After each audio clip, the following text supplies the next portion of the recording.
Hi and welcome to another bite-sized learning video which is part of your leadership program. Don't forget these are short taster videos which are supported by longer self-teach videos and the opportunity for some drop-in Q&A sessions in the future. So today what I want to do is focus on the area of mediation. You know, that area that can really be challenging at times when we're trying to deal with something and negotiate an outcome, perhaps with a member of our team or a stakeholder within the association or club that we're involved in. Or we're dealing with perhaps some interactions between two others. Now, I will expand on that particular dynamic in the longer videos. But I think what we could really benefit from in a lot of these conversations is a conversation navigation tool. And for me, that's just something that can help us stay on track. Or if we veer off, if the conversation gets a bit emotional or higher temperature in terms of people getting upset or angry, or we just get into a lot of detail and veer off. We need something to bring us back onto a path to get us to some sort of agreed resolution. So this is where I love this little model, and it's called CUDSA. It's very simple, but I'm going to take you through it very quickly. And I want you to think about when are the potential situations that you could use this, and how would you use it to prepare for the conversation and also to use to keep yourself on track during the conversation. So here we go. The first one, the C, stands for confront. The reason that's important is because, as I've no doubt you'll have had experience, whether in personal life, professional life, in other areas of your life, there is this tendency that if you don't deal and confront disagreements, things that have upset you or offended you or somebody else, that if you don't do that, they can fester, they can magnify and grow. The important issue is to nip it in the bud. So we must be prepared to confront it. I don't mean that in any aggressive way. What I mean it in is that kind of approach of, I am going to deal with this and I'm going to deal with this appropriately. Let's plan and prepare and take some action. So let's deal with it. The next thing, the U, is understand. It's not rocket science, but it is something that perhaps we can rush through.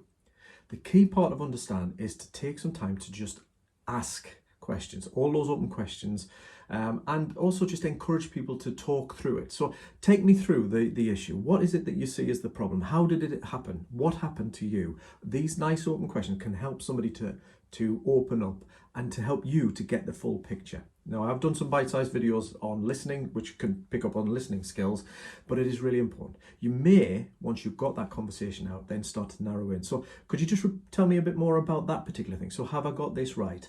And just clarify a few things in there. Which brings me on to the D. And again, I think this is underappreciated just how important it is. We need to come to a defined definition of what the challenge or the issue or the complaint or problem is, because here's the thing, we all see the world differently, don't we? And what you might assume is the real issue may not be their issue. So it's really important to just verbalize it and get them to confirm that that's right. So can I just check here what you're saying the issue is, or your point of contention is, and then let them correct or confirm, because it might be, actually, no, that's a minor issue. This is what really bothered me. And we get more clarity in that. But we need to define the problem or the challenge or the complaint in order to then, the S, search for solutions. And this should be a two-way street.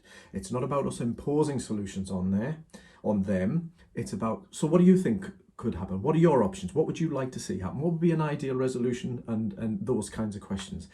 Now, here's the thing. That might be scary, and you might be thinking, well, what if they come up with some unrealistic expectations, or they're totally off the charts in what we could actually afford to spend on this solution?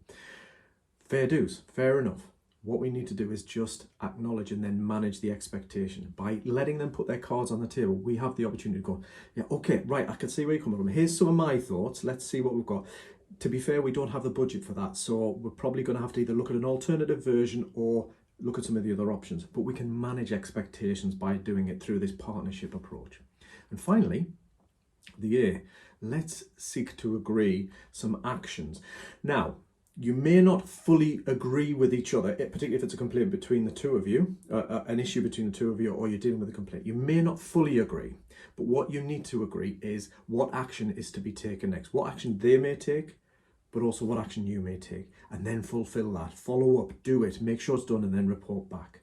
There's nothing worse than promising to do something and then not doing it, or not at least informing them, the other person, that you've done it, because then the whole process falls into disrepute. So that's the CUDSA: confront, understand, define the problem, search for solutions, and then agree some action. So I guess really to finish is, how could this support you during a challenging conversation? What could you do to prepare using that model? And then how could you use it to navigate your way through it?